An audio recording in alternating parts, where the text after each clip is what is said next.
அதெல்லாம் போட்டே வந்தேன். அவர் பஸ் ஸ்டாண்ட் வந்து நான் பஸ்ஸில் ஏறல. வெயிட் பண்ணிட்டே இருந்தேன் 2 பஸ்ஸுக்கு. அவங்க சந்திச்சுட்டு போகலான்னு ஒரு வைராக்கியத்தோடு இருந்தேன். பட் அது இயலாமையே போச்சு.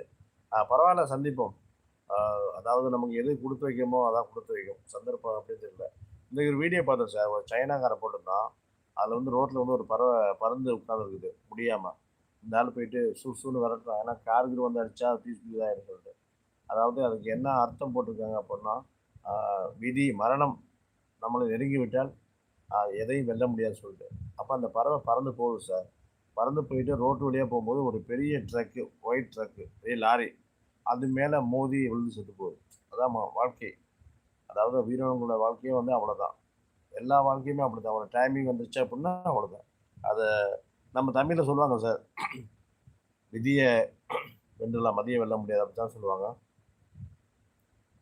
அப்படி தப்பா சொல்ட்டனோ? அப்படியும் சொல்லுவாங்க இல்லையா? கண்டிப்பா சார்.